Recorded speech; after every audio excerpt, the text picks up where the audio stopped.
El Seminario Permanente para el Desarrollo Sustentable es llevado a ti por la Cámara Nacional de Comercio Tijuana y el Centro de Innovación y Gestión Ambiental. Gracias por estar una vez más aquí en el Seminario Permanente para el Desarrollo Sustentable. Este espacio para pensar, para reflexionar, que la Cámara de Comercio de Tijuana, el SIGA, el Centro de Innovación y Gestión Ambiental, ofrecemos para platicar todos los miércoles de desarrollo sustentable, cómo organizarnos, cómo afinar las piezas, cómo armar las piezas para el desarrollo sustentable, una cosa que no es tan fácil, pero amigos y expertos de diferentes partes del país nos ayudan a comprender, a entender mejor cómo hacer esta larga tarea que tenemos por enfrente. Aquí, desde la frontera, Baja California, donde tal vez en esta megametrópolis urbana, desde Los Ángeles, San Diego, Tijuana, podemos vivir unos 25, 30 millones tal vez de habitantes, una megametrópoli binacional. Aquí donde hemos aprendido a llegar, a mirar, a pasar la frontera como tránsito, como interfase, como un cambio de ir a dónde. Aquí donde de cualquier lado podemos ser los extranjeros, ¿no? Los que vienen de otra parte. Aquí donde, ¿qué será? La migración es un estado normal, está normalizada ver ciudadanos de diferentes partes del mundo. Déjenme decir que la migración, sin duda, desde luego que ¿qué será? Un fenómeno natural, ¿no? Aquí enfrente vemos pasar a las ballenas que vienen desde Alaska hasta aquí a nuestra península a mejor clima para parir. Pasan una parte aquí de las mariposas que se pasean desde México hasta Alaska, van y vienen estos pequeños insectos que las distancias parecen no impresionarlos. Desde luego los pájaros, las aves playeras que van buscando escaleras para descansar o para anidar o para reproducirse. Vamos, la migración es un fenómeno natural. Más allá de que en nuestras clasificaciones, sin duda, que hacen los biólogos o nuestros amigos sobre una especie exótica cuando está en un lugar donde no es pues no es nativo, ¿no? Creo que a lo mejor muchos podríamos caer en la categoría de exóticos y tal vez de especies bien adaptadas, porque muy adaptadas estas especies luego desplazan a las especies nativas y entonces modifican el ecosistema o se mueven por diferentes razones. A veces en este mundo de las mascotas, ¿no? Vemos amigos animalistas que les gustan de algún perro exótico, así bonitos, peludos, pero que son de Alaska, ¿eh? Pobres perros, deben sufrir aquí muchísimo. Pero bueno, así también podemos encontrar otras especies. Pero déjenme, mejor para no estar diciendo cosas indebidas o mal dichas, mejor vamos a recibir a una persona, a la doctora, para que nos ayude a entender, a platicar, y a hacerlo con método, con científico, con técnica, con academia, sobre migración ambiental. La doctora Gabriela Muñoz Meléndez es profesora investigadora en energía y cambio climático del Departamento de Estudios Urbanos del Colegio de la Frontera Norte. Es ingeniera química de origen, tiene una maestría en ciencias nucleares y un doctorado en ciencias ambientales en el Imperial College de London. Es miembro del Sistema Nacional de Investigadores. Del 2000 al 2008 fue investigadora asociada en el Departamento de Ciencias, Ingeniería de Ciencias de la Tierra en el Imperial College en London. Del 16 al 17 pasó su estancia sabática en la Universidad de Stanford, investigando el vínculo entre el agua y la energía. Del 2010 al 2013 fungió como coordinadora del proyecto para desarrollar el programa estatal para cambio climático en Baja California. Del 16 al 19 participó en el proyecto para desarrollar el programa de adaptación al cambio climático del complejo de los Parques Nacionales de San Pedro Mártir y Constitución de 1857, aquí en Baja California. Su interés en asuntos migratorios inició hace más de una década, en el 2011, cuando participó en el proyecto Estimación de Saldo Neto Migratorio en las entidades federativas de México a través del uso de funciones de supervivencia y otros modelos matemáticos, financiado por el CONACYT y el INEGI entonces. Ha publicado artículos en revistas tales como el Environmental Science and Technology y papeles de población en el journal de otros estudios que con ustedes vamos a dejarle mejor el micrófono a Gabriela. Bienvenida. Gracias por estar con nosotros en el Seminario Permanente para el Desarrollo Sustentable. El micrófono es tuyo. Adelante, Gabriela. Muchísimas gracias por la invitación, ingeniero. Es un placer hablarles.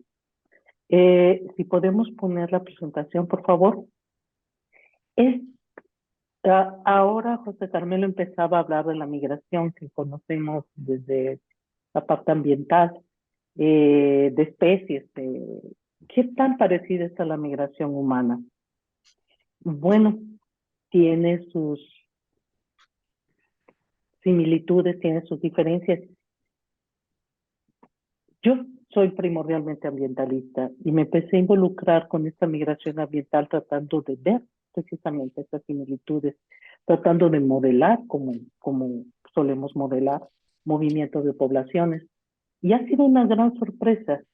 Hay una cosa que me ha perseguido desde que vivo en Tijuana, a donde llegué hace 15 años, y es esto de que la migración, decían mis colegas migrólogos, es el fenómeno del siglo XXI.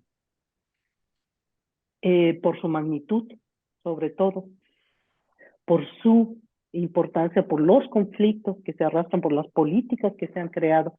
No pretendo ser una experta en eso, yo vengo desde mi visión ambientalista y he colaborado con varios de estos migrólogos, con varios de estos demógrafos, tratando de describir en un trabajo interdisciplinario qué es esta migración ambiental y cómo medirla.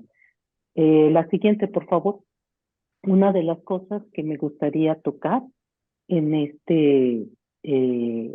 esta presentación son 4 puntos solamente. Una breve introducción, contexto, después cómo evolucionan los conceptos claves, una propuesta de un marco teórico conceptual metodológico, a biólogos que están por ahí, ya los vi, tengan paciencia, ingenieros por allá, tengan paciencia, porque es lo que yo me encontré cuando llegué a un centro de ciencias sociales, que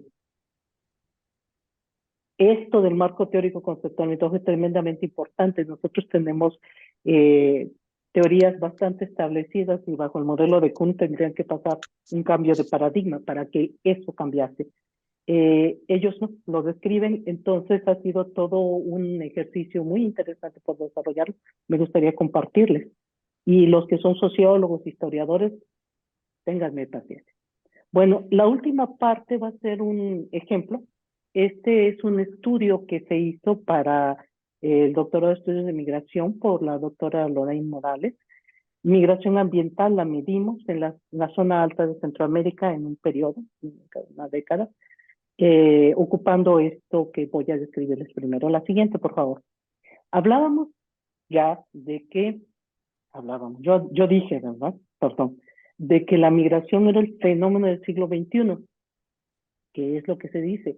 Pero si lo pensamos bien, hay registros incluso de abandono, colapso de civilizaciones por un escaso manejo efectivo de los recursos que han empujado a civilizaciones, a poblaciones, comunidades enteras a moverse. El paso por el estrecho de Bering.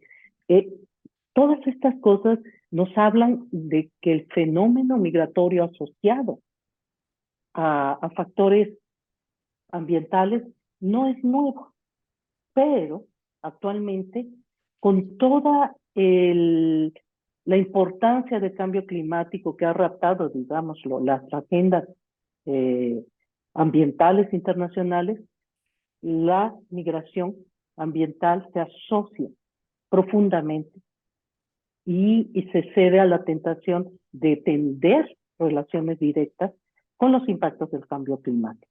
Es más, en el momento de modelarla, se hace se concibe como un proceso reactivo.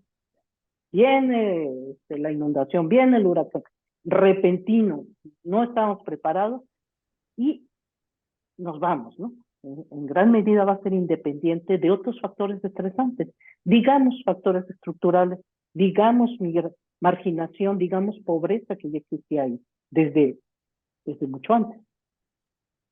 Bueno, volviendo a la anterior, por favor, volviendo a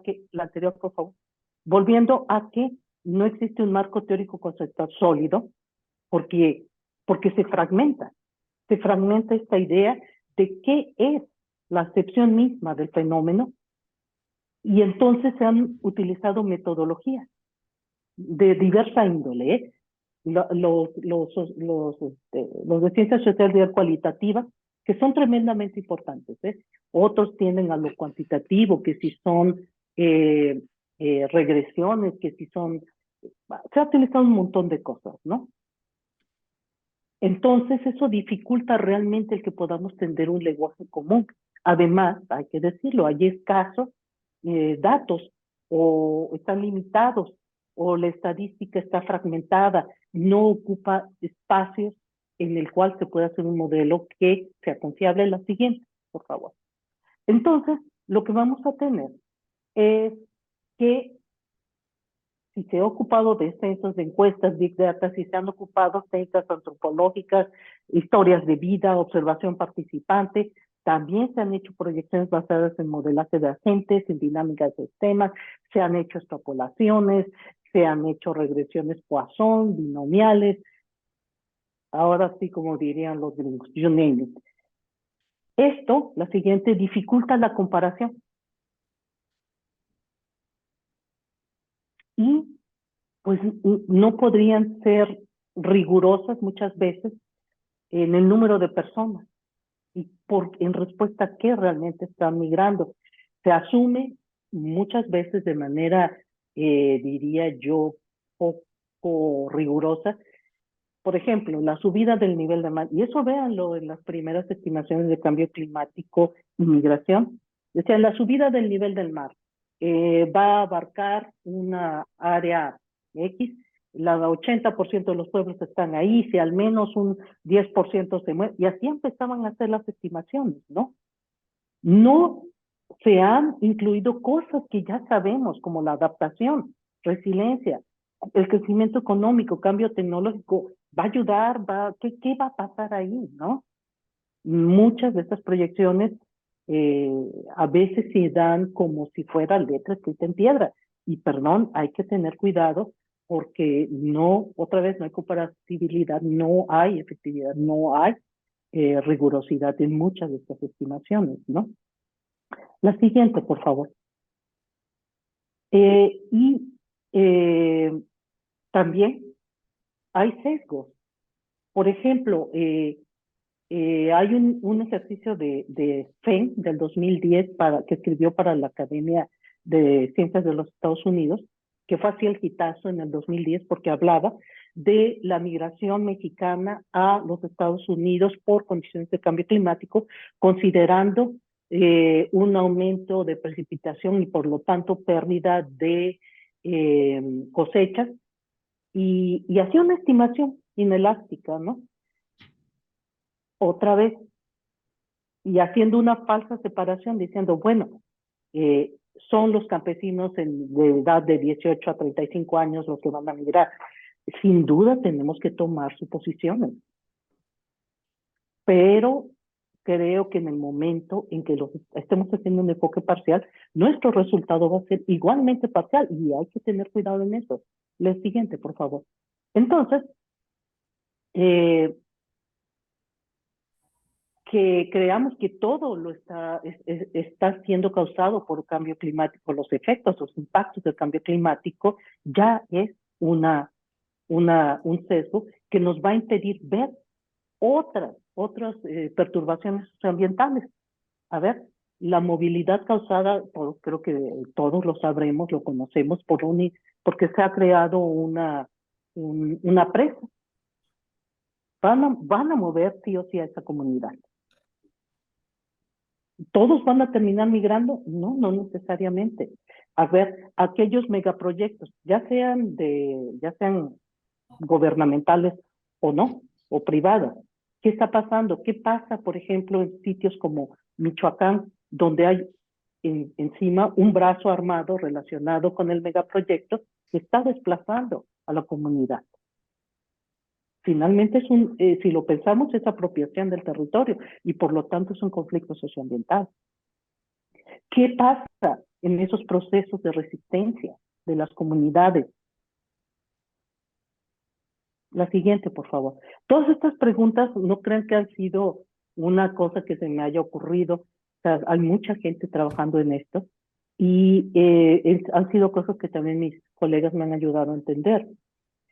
Aquí, pero bastante suficiente del contexto. Me gustaría mostrarles esto de alguna manera resumida de lo que he hablado. Aquí tenemos la evolución de los conceptos. Si bien yo decía que viene desde hace mucho tiempo y que nos sospechamos que viene desde hace tiempo y que podría ser o no parecida a migraciones de otro tipo de poblaciones no humanas, pues digamos que los primeros conceptos de migración ambiental se dan por ahí por la década de los 50, ¿no? Cuando empieza a decir, oigan, la degradación que estamos empezando a ver pues va a tener algún impacto en las comunidades. Ellos empezaron a ver cómo la gente prefería regresarse, salirse de sus poblaciones. En los 70 otra vez se empieza a hablar. Ya en el 85 y todavía se siguió utilizando el término de refugiado ambiental, que muchas veces se creó para que en términos de política internacional relacionada con la migración le permitiese a las personas tener algún tipo de consideración para que fuese un refugiado en otro país, ¿no? Existe también el concepto de comigrante, que está muy relacionado con lo de desplazados internos que maneja el ACNUR. La OIM empieza a hablar de migración ambiental, pero otra vez, si se dan cuenta, a partir de 2008, la climamigración, los refugiados climáticos, la migración climática, empieza a tomar realmente la batuta de lo que es el fenómeno.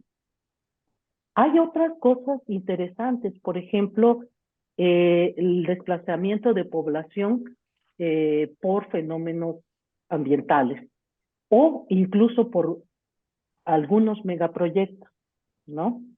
Que la OIM, la Organización Internacional para las Migraciones, empieza a adelantar últimamente. La siguiente, por favor.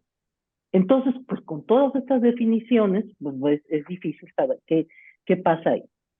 Lo que hicimos fue tomar todos esos conceptos, ver en qué se parecían, en qué eran opuestos, e identificamos dos grandes dimensiones. Una dimensión climática, digamos una vulnerabilidad con efectos de cambio climático, que a todo mundo le gusta hablar de eso últimamente, y una dimensión, aquí aparece como antrópica, pero yo me refiero a ella como socioambiental, en donde tenemos elementos estructurales, por ejemplo, exclusión y desigualdades múltiples de una determinada población, elementos económicos precisamente, o la falta de ellos, como la pobreza extrema, y elementos propiamente socioambientales, como los conflictos por la gestión de los recursos y el entorno.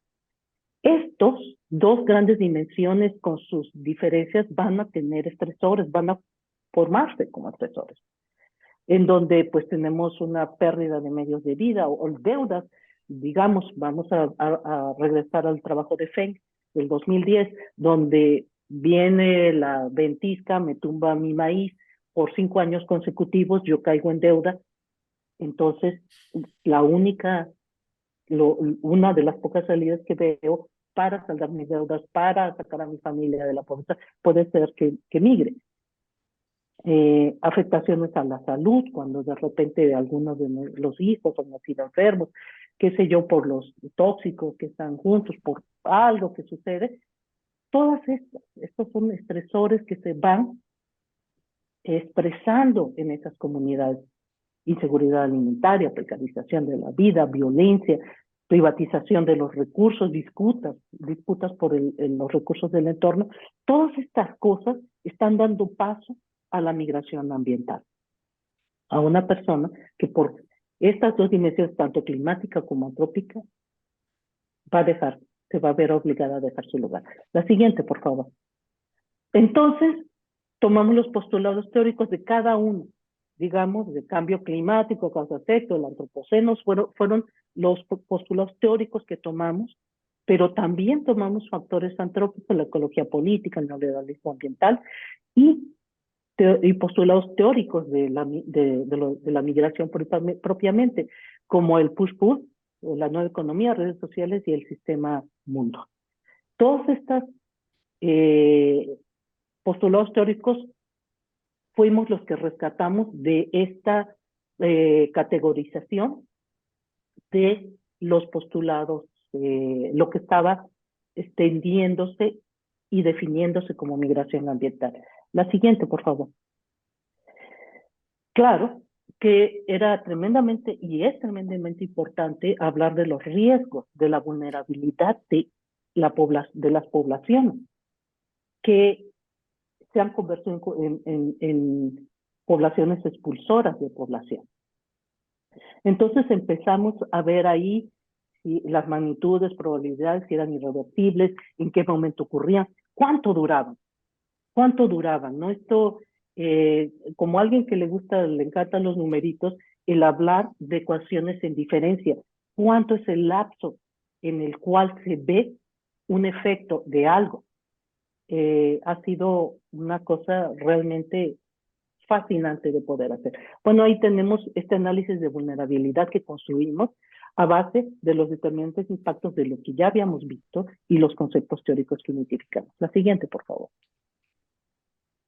Y bueno, formamos una propuesta metodológica que fuese integral, que iba a constar de estos tres tipos digamos, de análisis. Un análisis espacial cartográfico, un análisis cuantitativo y un análisis cualitativo. Hicimos un diseño mixto para tratar de abarcar lo que está empujando esa migración ambiental. La siguiente, por favor. Bueno, esto es cómo se aplicó y lo hizo Lorraine Morales Pino durante su doctorado, que llevó por nombre su investigación Migración Ambiental en la Zona Alta de Centroamérica en el periodo 2008-2019. La siguiente. Porque el contexto de la Zona Alta de Centroamérica, pues hay en este periodo estudiado, se presentaban 72 eventos asociados por alertas, por propios reportes, por autoproclamación, 72 eventos asociados al cambio climático.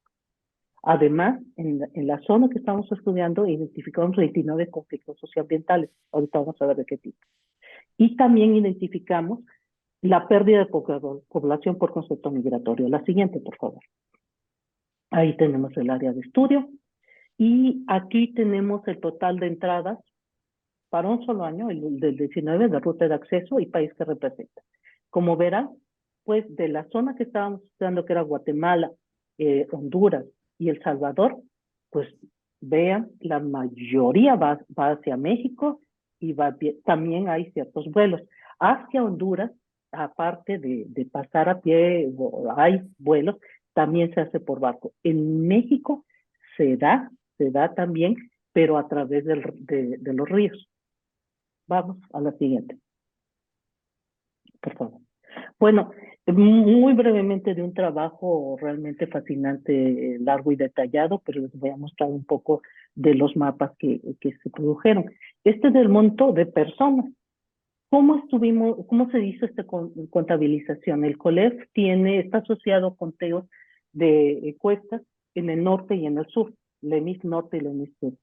Y desde hace un tiempo se está preguntando en el módulo ambiental, si ellos consideran que el cambio climático tuvo algo que ver en su desplazamiento. También descubrimos ciertas cosas interesantes. La respuesta rápida es no lo consideran. La percepción es que no. Y eso está dificultando el que de una manera directa podamos saber la percepción de las personas. Incluso una de las cosas que a mí me sorprendió más es que a pesar de que algunas de estas comunidades hubieran sido afectadas por, digamos, una construcción de un camino, una minería, un proyecto minero, un proyecto industrial. Incluso cuando la comunidad estaba súper documentado de que había tenido que abandonar su tierra, de que había sido desposeído de su territorio, cuando les preguntabas a las personas, la anterior, por favor, si habían salido por esa razón, te decían que no. Era súper interesante porque su percepción es, no, el proyecto, bueno, sí está haciendo algunas cosas, pero está dando trabajo. Entonces vimos que preguntar directamente tal vez no sea la mejor manera, pero tampoco estar tratando de traducir lo que ellos creen. Pero bueno, volviendo a este mapa, lo que tenemos es este monto de personas de vuelta proveniente de la zona alta de Centroamérica por autoridades migratorias tanto de Estados Unidos como de México. Y aquí pudimos identificar por municipio cuáles eran los municipios de mayor expulsión y mayor retorno. La siguiente. Pero también, pues ya estados en gastos, vimos cuáles eran la presencia, los municipios en toda Centroamérica, en la alta zona de Centroamérica, que tenían conflictos socioambientales y de qué tipo eran. Por ejemplo, si era de recreación turística, vemos que hacia el norte de Guatemala, ahí hay algo, sobre todo en la zona maya, pero si se dan cuenta, hay conflictos por gestión del agua en algunos municipios fronterizos con México, pero también con Honduras y a otros cerca hacia el Pacífico, el Océano Pacífico. Pero también se presentan por gestión de residuos, extracción de minerales. Entonces empezamos a identificar cuáles eran esos municipios y también a identificar los periodos en el que se da, porque una extracción de minerales, pues si la concesión es de 30 años, empieza y va a continuar ahí. ¿Hasta qué punto podría afectar? La siguiente, por favor.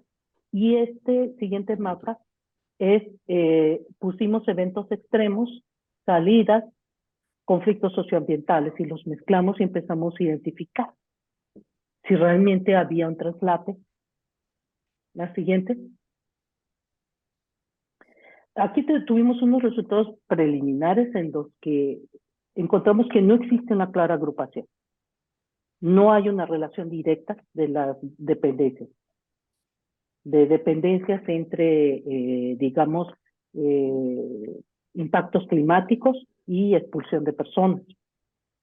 O conflictos socioambientales y expulsión. Guatemala y Honduras presentaban, era significativa entre los conflictos, la relación entre conflictos socioambientales, pero era extremadamente débil.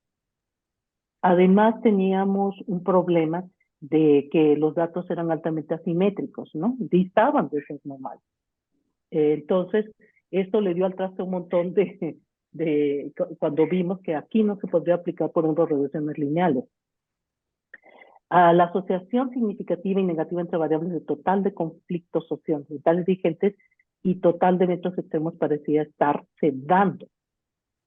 Bueno, en pocas palabras, lo que estábamos viendo es que la estructura subyacente entre la migración y los factores ambientales, sean estos climáticos o socioambientales, es compleja. Rebasa la mera asociación y se está dando de manera concatenada y acumulativa. La siguiente, por favor. Entonces, empezamos a modelar esto en una red bayesiana. Más o menos lo que ustedes ven, esa gran maraña, era lo que logramos conformar representar con los datos que teníamos. Y las salidas del municipio que está marcado en amarillo es lo que ustedes ven que pudimos simplificar. El tipo, por ejemplo, si era un joven o un adulto, si el género era mujer, y si tenía educación o cierto grado de educación. La siguiente, por favor. Esto lo hicimos con un algoritmo de búsqueda de aprendizaje utilizando R, y logramos hacer una representación de la estructura de dependencia alrededor de esas salidas por municipio, identificando, para empezar, estos elementos. La siguiente, por favor.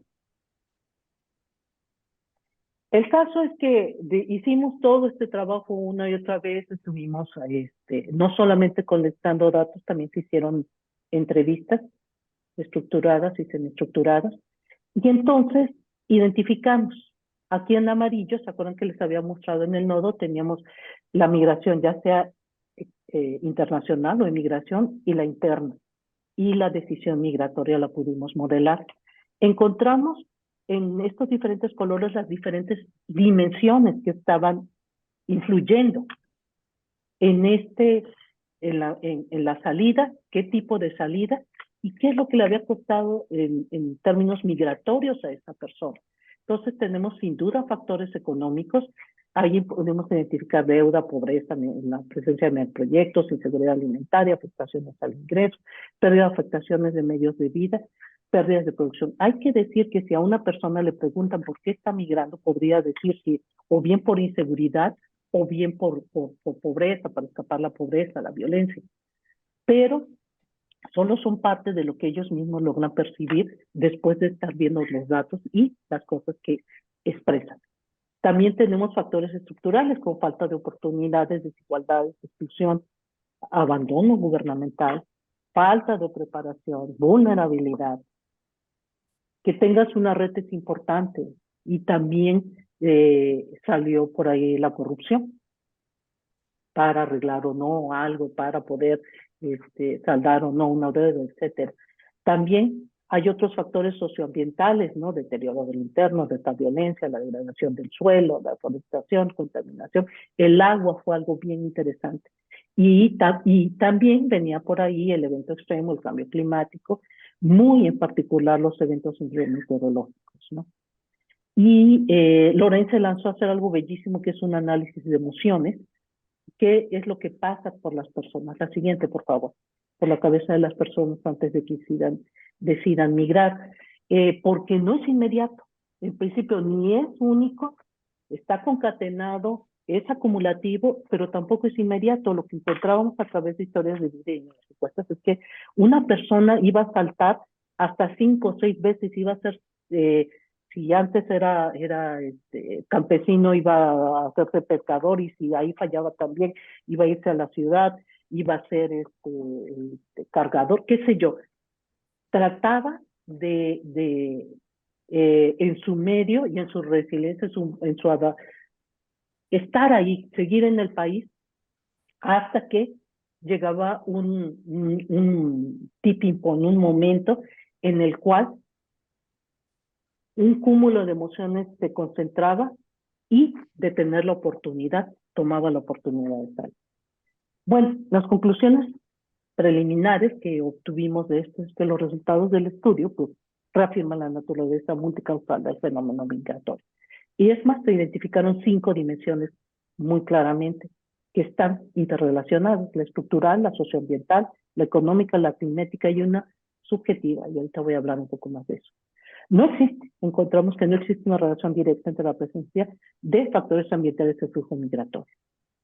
Es decir, que la ocurrencia de un evento extremo o la vigencia de un conflicto socioambiental no va a determinar que el monto de personas decidan migrar. La relación más bien se da de manera indirecta, concatenada, y va a depender mucho de la dinámica de la comunidad y de los individuos que residen en ella. La siguiente.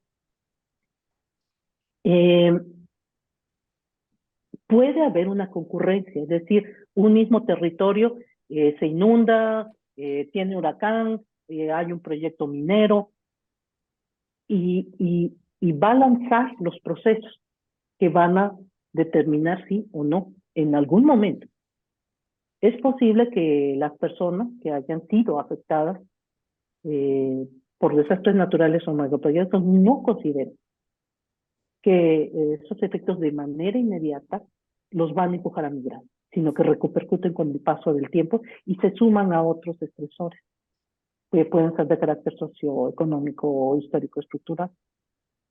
Recordemos, esto lo sabemos bien, que de acuerdo al cambio climático, a mí me sorprende porque todos sabemos que pues la vulnerabilidad es diferenciada, como también lo es la respuesta a ese riesgo. Hay múltiples expresiones de discriminación que determinan también el grado de exposición. La siguiente. Creo que hasta ahora son escasos o nulos los esfuerzos en términos de implementar medidas de política pública, enfocadas no solamente a minorar los daños ocasionados por los eventos extremos en poblaciones vulnerables.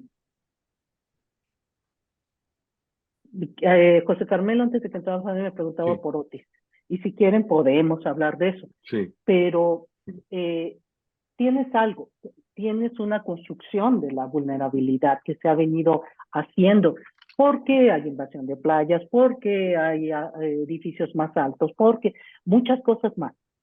Y cuando pasa un desastre como el que pasó, yo sé que hay necesidad de atender a la población y eso es lo primordial, pero ¿cómo reconstruyes lo que en el primer momento te llevó a la situación en la que te encuentras? Es decir, sistemas de energía eléctrica centralizados, sistemas de agua centralizadas,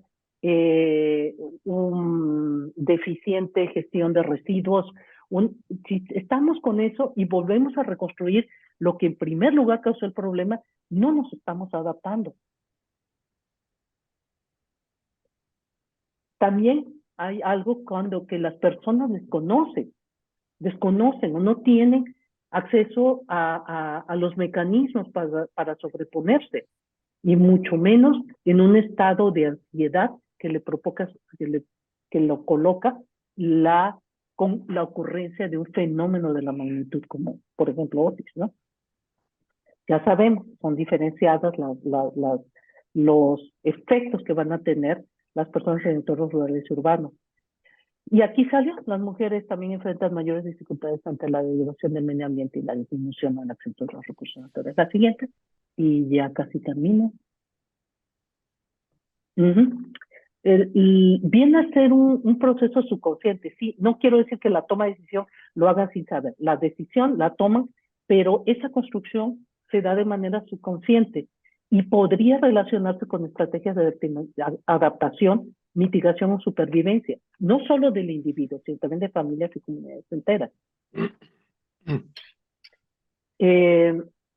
Curiosamente, la migración internacional no es el primer recurso. Sí, ustedes vieron, los que no viven aquí, los que viven en Tijuana, sí vimos las llegadas de esas oleadas de las caravanas migrantes a toda la frontera. Pero ustedes lo estuvieron también, tal vez pasaron por sus comunidades. Pero, otra vez, no, en la mayoría de personas que estuvimos en no era la primera, ni fue la primera opción que tuvieron. Y encontramos a través de ese análisis de emociones que las emociones constituyen un factor detonante, realmente tienen un proceso bien relevante en los procesos migratorios que no se ha estudiado demasiado. A la siguiente. ¿Qué es lo que vemos que hace falta? O sea, esto ya encontramos y es tremendamente, creo yo, relevante. Pero hay cosas que nos quedaron en el tintero y que nos preguntamos, ¿qué pasa con la inmovilidad en los territorios afectados? ¿Qué es lo que le pasa a esas poblaciones que no tienen ni el dinero, ni tienen las redes, ni la oportunidad de salir? ¿Va a haber una marginación acrecentada? ¿Va a haber mayor vulnerabilidad? Sospechamos que sí. ¿Qué es lo que le pasa a las personas en su llegada al destino? Realmente se da una mejora más allá digamos, una mayor acceso a un sueldo, un trabajo. ¿Qué ¿Qué condiciones se da en lograr el sueño? La mayoría de ellos son pescadores. ¿Qué es lo que pasa? Por ejemplo, lo veíamos hace unos meses en Florida, cuando meten esta nueva ley y muchos de los migrantes indocumentados salen de Florida y los pocos que estaban ahí ahora estaban siendo víctimas de las ondas de calor que eran más frecuentes, o la exposición a agroquímicos o a pesticidas. ¿Qué es lo que le está pasando a esa gente en su ambiente destino? Otra pregunta que nos hacemos y que creo que aquí José Carmelo no me va a dejar mentir, en ciudades como Tijuana, en todas estas ciudades que de por sí tenemos una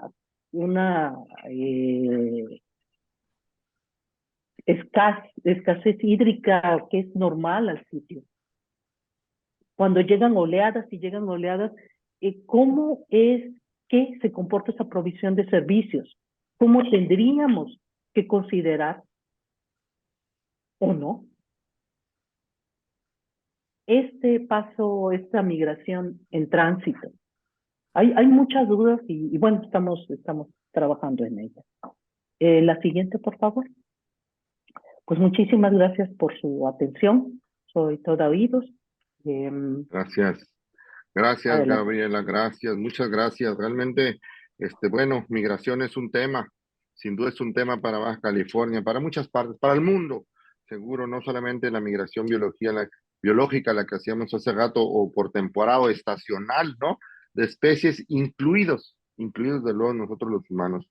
Vamos a pasar a algunos comentarios y luego tú reaccionas con los que gustes, por favor. ¿Existe un tema de migración temporal, como lo decíamos ahora, estacional? Estas personas que ocasionalmente se mueven de su origen, de su sitio, de su comunidad, pero eventualmente están añorando, o sea, siempre querer regresar al sitio y si pueden, desde el sitio donde están, mandan unos cuantos centavos para ir haciendo una casa bien y eventualmente regresan al final de su ciclo de vida productivo a veces, pero regresan a su tierra, ese arraigo que se mantiene por regresar a sus orígenes. En sistema complejo que nos presentas, creo que podría no ser tan diferente como los efectos de la contaminación en la salud. O sea, depende también pues del individuo, ¿no? De la salud del individuo y del acceso al contaminante y el tiempo de exposición y vamos, y luego se vuelve muy complejo demostrar que es pues, el contaminante fulanito, hidrocarburos, plomo, no sé qué cosa, el que afectó o dañó la salud de tal persona. Hay algunos contaminantes muy, muy directos o a órganos directos, pero también se vuelve muy complejo. Recuerdo hace muchos años un trabajo para distinguir el impacto en la salud de la gente que manejaba aguas residuales crudas en el Valle Mezquital, su impacto en la salud, y no encontrar una diferencia con una población blanco, porque la pobreza enmascaraba todo. Y entonces, bueno, pues entonces no alcanzas a distinguir muchas de esas cosas. Amira Solano dice, muchas felicidades. Doctora, ¿qué opina del efecto cucaracha de la hora reciente huracán Otis en Guerrero? Bueno, cucaracha me gusta, ese término se utiliza para los malandros y los delincuentes, pero bueno, aquí lo utilizó Amira. ¿Se prevén efectos? ¿Qué opina de las medidas de prevención? ¿Cuál es el estado de la protección civil? Juan Manuel Rodríguez, nuestro amigo del COLEF, dice, excelente presentación, doctora. Ante la gran diversidad de causas por las que las personas migran hacia otras regiones, ¿cree usted que una opción sean los estudios de caso a nivel local para poder diferenciar lo económico, la inseguridad y, por supuesto, lo socioambiental? Gracias. Juan Carlos Cuevas dice, ya que mencionan que la migración influye en varias variables, entonces, para prevenirla, ¿qué tan importante considera la preparación, mitigación y recuperación de las consecuencias del cambio climático? Noemí Chávez dice, doctora Muñoz, ¿qué opinión tiene acerca del caso de Acapulco con los efectos del huracán Otis en las comunidades rurales? Bueno, ya lo platicó un poco. Melchor Ernesto Muñoz dice, muchas felicidades, doctora, le agradezco la perspectiva y crítica y el análisis de diferentes variables que nos permiten analizar la complejidad del sistema. Salud desde Cancún. María de los Ángeles Barrios, doctora, salud y buenas noches. Excelente presentación e importante tema. Tengo una duda sobre el trabajo futuro que menciona al final de su presentación, el impacto ambiental sobre los sitios de tránsito aquí en Tapachula en cuestión de la generación de basura como consecuencia del fenómeno migración. Gracias, doctora, por su excelente presentación, sobre todo lo que expone sus conclusiones y la nula participación de las políticas públicas. Gracias a quienes nos están escuchando y nos han seguido en diferentes partes del país, en Colima, en Colima, Salvador, desde muchas veces en Puebla, Rosa María González, Ricardo Rodríguez en Tuxpan, Esteban Davis aquí en Tijuana, gracias Esteban, Abraham Razo desde Guadalajara, gracias a quienes nos están escuchando en Mexicali, desde luego por seguir este seminario, a Emily Carrasco en Oaxaca, Salvador ya dijimos en Colima. Me daba mucho gusto escuchar a alguien aquí de Yuriria de Uriangato y de Uriangato en Guanajuato, gracias. Gabriela, quisieras reaccionar a algunos de estos temas para que pudiéramos Claro. irnos acercando hacia el final. Adelante, por favor, el micrófono es Sí, tuyo. por supuesto. A ver, el efecto, digamos, desplazamiento por inundación. Me parece más acertado. El desplazamiento, sin duda va a causar, aparte de angustia, aparte de pérdida económica, aparte de, se habla ahora, estaba escuchando en las noticias, de montañas de basura que se están formando. Y con eso, pues si hay cadáveres, ya no digamos de humanos, sino de animales domésticos, de gatos, de perros, la comida, lo que se echa a perder, todo esto está causando una bomba potencialmente de efectos sanitarios que no queremos tener. ¿Qué es lo que va? Eso aparentemente cerca del 90% de la electricidad se ha restituido. Sin electricidad no hay agua, no hay calefacción, no hay refrigeración. Digamos que se está actuando a la velocidad que se tenga que actuar, se está actuando, y que eso va a aliviar un poco de lo que existe.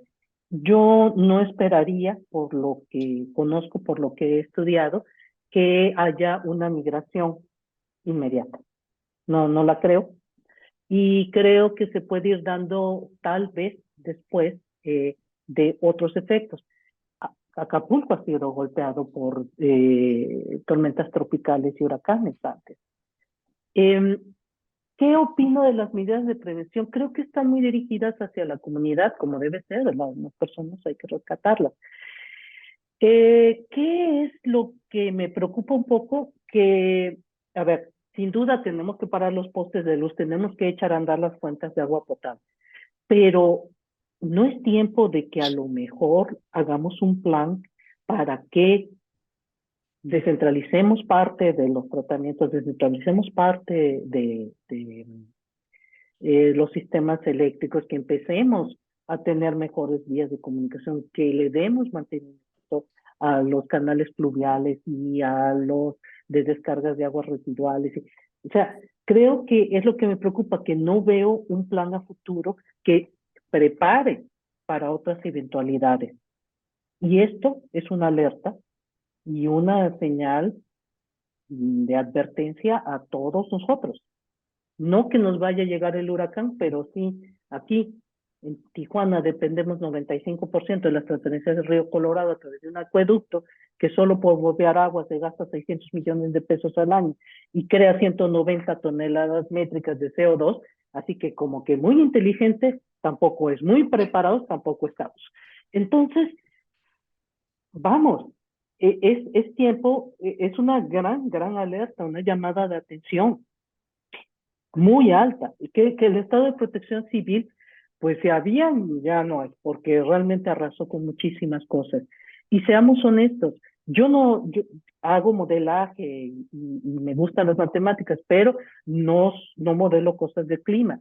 He platicado con mis colegas, los climatólogos, y me decían, así un día que estaba, en eso que uno está de ocioso un viernes por la noche preguntándose que cómo vendrá el apocalipsis, ¿no? Estábamos ahí platicando y decíamos, oye, ¿cuál sería el peor escenario así improbable? O sea, generalmente lo que sabíamos hasta el momento es que un huracán o una tormenta tropical se disminuía al tocar tierra.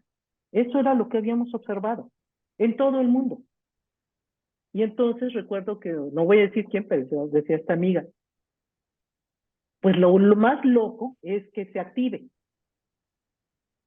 y la seguíamos empujando. Entonces, si se activa, si se toma velocidad y se vuelve, digamos, una tormenta tropical en un huracán, no alcanza más de 2, decía ella, y ya eso es mucho. Pues no, era una tormenta tropical y en 12 horas encontró la bahía caliente y armó el ojo y la velocidad se aceleró. O sea, fue algo que no habíamos visto. Entonces, y además en una ciudad donde quizás algunos hoteleros han invadido algunos sitios que no debía, han tomado más parte de la arena, los restaurantes, las personas, en el mantra mexicano de no pasa nada, ¿no? O no confían en las alertas. Entonces se dio una serie de cosas ahí que fue muy lamentable, muy, muy lamentable. A ver, otra cosa que me preguntaban era que... Sí, aquí tenemos, bueno, lo de Juan Manuel Rodríguez sobre estudios de Ajá. caso. Juan Manuel Ah, Rodríguez, no sé si le estoy acusando de algo, pero sino que lo niegue. Pero alguna vez escuché que los desastres naturales no nacen, se hacen, porque realmente un fenómeno natural se hace un desastre, pero bueno, porque estuvimos, construimos, pusimos población donde no iba, etcétera, en zonas de inundación, en zonas vulnerables. No recuerdo si fuera lo estoy citando correctamente, pero si no, bueno, lo puede negar, él está en la línea. También Ana Lucía de Coahuila, no, perdón, Ana Lucía, sí. Morán, desde Saltillo, Coahuila, nos dice, aumentar la migración, al aumentar la migración ah, se aumenta la huella y emisiones en lugares más centrificados. Amira Solano dice, la a ver, época de austeridad, en observación, ya encontré la pregunta. ¿Qué tan a ver, importante adelante, considera la adelante, preparación, mitigación y recuperación de las consecuencias del cambio climático? ándale. Muy relevante porque es lo que nos va a permitir resistir embates de diversa índole hidrometeorológica, y la expresión es que no hay desastre natural sino socialmente construido. Bueno, y en lo de tránsito, exactamente, ¿qué está pasando? ¿Qué está pasando en Proder? La generación de basura es visible, pero hay otras cosas que no estamos viendo. ¿Qué va a hacerse una carencia que va a llevar a algún conflicto fuera de las percepciones de las personas? Porque también eso sucede, ¿no? Ay, el criminalizar a la migración. Alguien me preguntaba cómo evitarla. ¿Por qué tendríamos que evitarla? Creo que la gente debería ser libre de moverse si Es un desea derecho moverse. humano, Exactamente. No tendríamos por qué evitar. Lo que tendríamos que evitar es que de manera forzada se vean obligadas a moverse. Eso sí.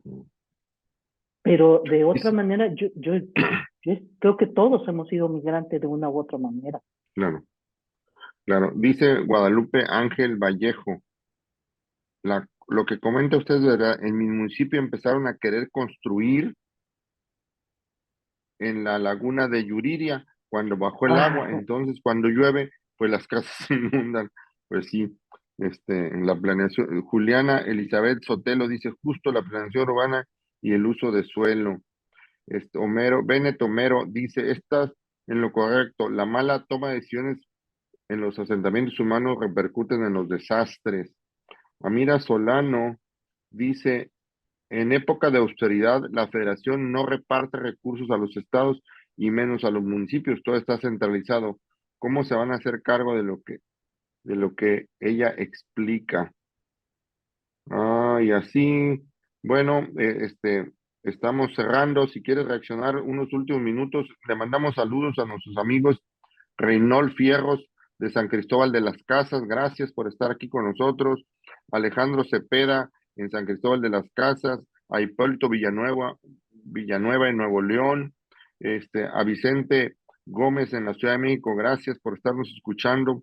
A Filiberto Rodríguez aquí en Tecate, a Jareni Rodríguez en San Cristóbal de las Casas, Erika González en Acayucan. Bueno, te dejamos unos minutos para que cierres con tus comentarios finales. Adelante. Ok, bueno, muchísimas gracias por todas las preguntas y disculpen si no puedo responderle todas. Ahí está mi correo electrónico. Por favor, siéntanse con la libertad de contactarme. Quisiera comentar algo acerca de los casos de estudio. En este momento estamos iniciando, Loren, Guillermo y yo, un proyecto para desarrollar una metodología precisamente para la Organización Internacional de las Naciones para México. Estamos trabajando duro y uno de los sitios a donde vamos a estar viendo es precisamente a Chiapas, ahí nos vamos a encontrar. Porque queremos ver esto, estamos eligiendo sitios donde podríamos medir precisamente esto que estamos identificando. Y, a ver, ciertamente la gobernanza, la toma de decisiones en México no es de ahora, siempre ha sido vertical, de arriba hacia abajo y centralizada. ¿Cómo? Y muchas de las cosas que se han hecho aparentemente han descentralizado, tú lo sabes bien, José Carmelo. El agua o la gestión de residuos te la pasas al municipio cuando el municipio no tiene ni 2 pesos cortados por la mitad y los pocos que podría tener no los baja. En una ocasión estuve asesorando aquí a un ayuntamiento, no voy a decir cuál, de Tijuana, porque me contactaron a mí desde la federación para decirme, oye, ayúdalos que reclamen el famoso 34, porque no habían reclamado nunca los fondos para precisamente gestión de residuos. Entre que son 3 años, no saben, están haciendo. Entonces, no, a ver, sí, sin duda hay una concepción de gobernanza sin gobernanza, es vertical. Esa ha sido históricamente, hay que vencerla, hay que ver por otras maneras de cómo podemos hacer. No, la federación no es la única manera. E incluso hay fondos que no se reclaman por los municipios, que no tienen ni idea que podían reclamarlo. Y también hay otros fondos, tú lo sabes, José Carmelo, de muchísimos organismos internacionales que podrían bien hacer cosas, ¿no? O no, pero sí falta comunicación. Creo que la comunidad, el papel de la comunidad es relevante. Si nos estamos juntando, si vemos de qué manera poder hacerlas para nuestro propio bienestar y seguridad, creo que se puede hacer. Algunos académicos que muchas personas consideran que somos una bola de inútiles, no, tal vez, pero estamos en la mejor disposición de poder aportar y poder ayudar a estas asociaciones civiles, comunidades, grupos de vecinos, de qué manera reclamamos nuestro territorio y realmente lo hacemos vivible, lo hacemos habitable. Déjame intentar cerrar todavía contigo con unos minutos. Primero, aclarar que te dedicas a hacer modelaje, pero no cosas estéticas, sino modelos matemáticos, ¿no? Para que la tranquilidad de los científicos académicos. La belleza es interna, querido. Claro. Y el otro es, no nos digas qué municipio, pero qué bueno que les ayudaste a estos ingratos a encontrar la chequera. No encontrar ni la chequera, no, funcionarios de gobierno, es increíble. Pero bueno, espero que ese municipio, aunque no nos digas, haya encontrado la chequera, por lo menos.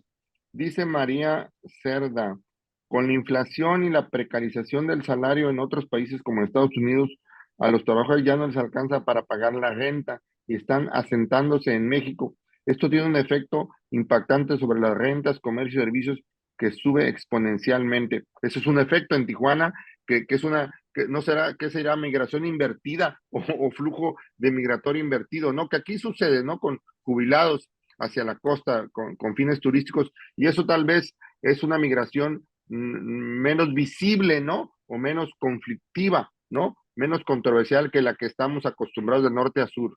A ver, Platícanos, a ver, reacciona a eso. no habrá la imposición de la fuerza en términos de ley. Nosotros en el colegio aprendí a hablar algo. No son migrantes ilegales, son indocumentados, porque no los criminalizan, para empezar. Wow, bien. Y entonces, pues si tú migras de manera legal, que a veces ni se da tan de legal, sí va a haber unos impactos. ¿De qué manera podemos hacer eso un impacto real? Si yo por mis reales voy a, esta tierra es mía, me agarro el agua, me agarro todo, pues no puedo, no hay, y encima se quejan. La semana pasada estuve en un evento de Water Across Borders, y alguien decía, ¿cómo es posible que Tijuana mande las aguas residuales y deberían darles vergüenza? A ver, sí, ciertamente no hay mantenimiento, ciertamente son una bola, pero pues hay un montón de asentamientos de mercado inmobiliario por inmigrantes americanos, no solamente retirados, y encima de un montón de empresas que bajo esta idea de que hay que atraer a empresas y hay que darles facilidades cuando les cobran 1 metro cúbico de agua por año, cuando tú en tu casa te lo gastas en 1 mes y medio, o sea, espérate, o sea, vamos a poner en claro las cosas, y ciertamente, ¿de qué manera esta migración, llamemos, puede volverse realmente positiva para nuestra región y para todas las demás regiones? ¿De qué manera sí? Esta sería tal vez en los biólogos una especie exótica que viene y desplaza a la población nativa, ¿no? Y porque está mejor adaptada, porque tiene mayores recursos de compra, ¿no? Y entonces está desplazando a los nativos porque trae dólares para venir a este lado. Es una migración que habríamos que... No esté especulando, ingeniero. Gracias, muchas gracias, Gaby, muchas gracias, Gabriela, por estar aquí con nosotros. Gracias a quienes nos acompañaron en este seminario permanente para el desarrollo sustentable. Los esperamos todos los miércoles aquí a las 6 de la tarde en horario de Tijuana. Ya estamos con 2 horas con diferencia con la Ciudad de México. Y el próximo miércoles aquí, el próximo miércoles 15 de noviembre, los esperamos aquí. Vamos a platicar de mitigar o descarbonizar. Y con eso, para entender ese tema, nos va a ayudar Claudia Latorre, que es el especialista en cambio climático del Banco Interamericano de Desarrollo en Washington, en Nueva York, Washington, no sé, por allá está, en el BID está, y desde allá Claudia Latorre nos ayudará. Nos esperamos aquí el próximo miércoles. Hasta luego, gracias.